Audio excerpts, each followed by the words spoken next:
मैं भारत को भारतीयता की मान्यता के आधार पर फिर से खड़ा करना चाहता हूं, उस काम में लगा इसको भारतीय चिकित्सा पद्धति के प्रचार में लगाओ। अब आप बोलोगे जी प्रचार कैसे होगा, तरीके मैं बताता हूं। आप छोटी छोटी टीम बनाओ, ग्रुप बनाओ। आप तो थोड़ा होम्योपैथी जानते हो ना, तो होम्योपैथी में ऐसी बहुत दवाएं हैं जिनको सेलेक्ट करो जिनका बेस आयुर्वेद का है, और खासकर ऐसी बहुत दवाएं हैं जो 100% वेजिटेरियन है, माने फूल पौधे पत्ती से बनी हुई है ना। उनकी एक सूची बनाओ, इन्हीं दवाओं का उपयोग करो। नोजोड्स में जाओ ही मत, जरूरत नहीं है उसकी। मैं होम्योपैथी पढ़ाई करके नहीं, पढ़ पढ़ के सीखा, और मैंने ये तय कर लिया कि जिंदगी में कभी नोजोड्स का इस्तेमाल नहीं करूंगा, कितना भी सीरियस पेशेंट आए। और आपको सुनकर आश्चर्य होगा, मैक्सिमम सीरियस पेशेंट्स को मैं बेलाडोना से ठीक कर लेता हूं।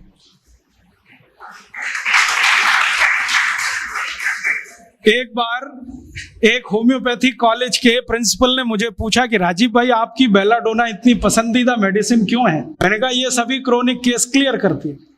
कैसे करती है? मैंने कहा ध्यान से देखो तो बहुत सारे पेशेंट में बेलाडोना ही निकलती है। हम ध्यान नहीं देते इसलिए इधर उधर भटकते रहते। जब अकेली बेलाडोना इतने काम कर सकती है तो काय को ऐसी मेडिसिन में जाना जो अपनी चरित्र से, प्रकृति से, स्वभाव से मेल नहीं खाती। भारत में जानते हैं मैक्सिमम लोग शाकाहारी हैं, तो स्वभाव हमारा शाकाहारी पने का है, तो दवाएं भी वही सेलेक्ट कर लो जो शाकाहारी हैं। इन दवाओं की सूची बना लो और इनको लेके गांव गांव जाओ। रविवार में जब छुट्टी होती है 2-3 घंटे के चिकित्सा शिविर लगाओ। पहले उनको थोड़ा चिकित्सा का ज्ञान दो। हमारे देश में अब मुझे ये समझ में आने लगा है कि किसी भी भारतीय नागरिक को चिकित्सा सुविधा की जरूरत नहीं है, चिकित्सकीय ज्ञान की जरूरत है। हेल्थ फैसिलिटीज नहीं चाहिए, नॉलेज चाहिए। नॉलेज की बहुत कमी, और इतनी कमी है कि पढ़े लिखे लोग उससे ज्यादा पीड़ित हैं। छोटी छोटी बातें नहीं जानते। पानी को उबाल के पीना ये इतनी छोटी सी बात है, लेकिन आज के समय की बीमारियों में सबसे इफेक्टिव है, खासकर 3 महीने की ये जो। तो आप उनको बता दो भैया पानी उबाल के पियो, उबाल के पानी पीने से क्या होता है वो समझा दो उनको, 10 मिनट में समझ में आ जाए। फिर उनसे कहो कि खाना खाते हो तो कुछ ये खाओ ये मत खाओ, क्योंकि दिनचर्या ऋतुचर्या जो आयुर्वेद की है ना वो जरूर सीख लो। दिनचर्या और ऋतुचर्या जरूर सीखो, आयुर्वेद की बहुत आवश्यक है। और आपको मैं एक किताब का नाम बोल के जाता हूं, इसको पढ़ो। भगवत गीता जैसे पढ़ी जाती है, रामचरितमानस जैसे पढ़ी जाती है, उस किताब का नाम है अष्टांग हृदय। इसका एक दूसरा नाम भी है अष्टांग संग्रह, पुराना नाम अष्टांग हृदय।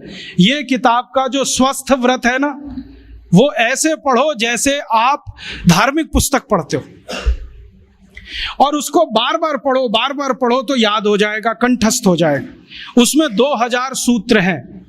ये सूत्र लोगों को बताना शुरू कर दो। छोटे छोटे सूत्र हैं, जैसे खाना खाने के बाद पानी मत पियो, स्वस्थ रहना है जिंदगी भर तो खाने के 1 घंटे के बाद पानी पियो। क्यों नहीं पिए वो आप सब जानते हो, सरल भाषा में उनको समझा दो। फिर उनको बोलो पानी पियो तो घूंट भर भर के पियो, सिप करके पियो, ताकि ज्यादा लार शरीर में जाए, वात पित्त कफ तीनों संतुलित रहे। ठंडा पानी कभी मत पियो। मैंने दुनिया में ठंडे पानी पीने वालों को बहुत देखा है। यूरोप और अमेरिका के लोग चिल्ड वाटर पीते हैं, बर्फ का पानी फ्रिज में रख के पीते हैं। परिणाम जानते हैं क्या होता है? सवेरे जब टॉयलेट रूम में जाते हैं तो 1-1 घंटे बाहर ही नहीं आते। सरल भाषा में समझाओ, ठंडा पानी पीने से ये होता है, मत पियो, समझ जाएंगे।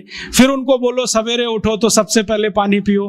फिर उनसे बोलो खाना खाओ तो बैठ के खाओ, कभी भी खाना खाओ तो पूर्व दिशा में मुंह करके खाओ, सो तो पूर्व दिशा में। ये अष्टांग हृदय में इतने अद्भुत छोटी छोटी बातें हैं तो संस्कृत में है, लेकिन अब तो उसका हिंदी भी आने लगा है, तो हिंदी ले लो, हिंदी वर्जन ले लो, इसको पढ़ो, बार बार पढ़ो, और ये जाके गांव में सबको बताओ। फिर उनको कहो देखो ये तो है स्वस्थ रहने के लिए, अब तुम बीमार पड़ो तो बताओ तुम्हारी बीमारी क्या है। ये बीमारी है तो ये दवा है, ये बीमारी है तो ये दवा है। और मेरा आपसे एक निवेदन जरूर है कि अगर आप होम्योपैथी से भी इलाज करो तो उसकी मूल दवा जरूर बता दो। उनको ये ग्रीक और रोमन नाम में मत फंसाओ। आप कहोगे जी मैं तो ऑसीमम दे रहा हूं, ये उनको कहो ये तो तुलसी का रस है भैया, तुम्हारे घर में फूलों से बनी हुई है, आसानी से मिलती है, जयपुर में मिलती है, दिल्ली में मिलती है। भंडारी वालों को अक्सर ऑर्डर दे के रखो, हमको इतनी भेजो। उनको जो पता चल गया कि आप प्रचार के लिए कर रहे हो तो मुफ्त में भी दे देंगे आपको। तो इस तरह से आप गांव गांव जाओ, छोटे छोटे शिविर लगाओ, गांव वालों को इकट्ठा करो। गांव वाले बहुत दुखी हैं, शहर वाले भी दुखी हैं, वैसे तो वो दुखी हैं। इसका यही सबूत है कि रामदेव जी आए जयपुर में सवेरे 4 बजे तो सब लोग पहुंच जाते हैं वहां, पैसा भी देते हैं, समय भी देते हैं। और 4 बजे रामदेव जी कहें टांग ऊपर उठा लो तो उठा लेते हैं, कहें सिर नीचे कर दो तो कर लेते हैं, ऐसे कर लो तो कर लेते हैं। क्यों? परेशान है, दुखी है, शरीर उनका साथ नहीं दे रहा है। और इतने दुखी हैं कि रामदेव जी तो क्या, कोई टिम्बकटू आ जाए उसी के सामने वो आ जाएंगे। और वो दुनिया भर में घूम के आते हैं अपनी अपनी छोटी छोटी बीमारियां लेके। तो इन जो दुखी लोगों का थोड़ा थोड़ा आप मदद कर दो इलाज के रूप में, ये सब आपके भगत हो जाएंगे। और ये भगत हो जाएंगे तो कहो आप भी प्रचार करो इसका, वो भी करें, आप भी करो, तो ये इतना तेजी से मल्टीप्लाई करेगा कि 2-5 साल में एलोपैथी का बाजा बज जाएगा। और बजा देना है अपने को। हाँ, ये संकल्प लेके चलो कि इनका बाजा हमको बजाना है। मैं बहुत जल्दी एक टीवी चैनल शुरू करने जा रहा हूं एलोपैथी का बाजा बजाने के लिए। इनकी सब पोल खोलनी है मुझे। हाँ, इनकी इतनी पोल है मेरे पास, कम से कम 1,500 से ज्यादा डॉक्यूमेंट्स हैं जो एलोपैथी के गंदेपन को सिद्ध करने वाले हैं, इनकी निकृष्टता को सिद्ध करने वाले हैं। ये कितने अनसाइंटिफिक हैं वो बताने वाले हैं, कितने डॉगमेटिक हैं वो बताने वाले हैं। मेरे पास ऐसे बहुत इंटरव्यूज हैं बड़े बड़े डॉक्टरों के, वो कहते हैं कि हम कोई डायग्नोसिस नहीं करते, तीर मारते, लग गया तो ठीक, नहीं तो तुक्का।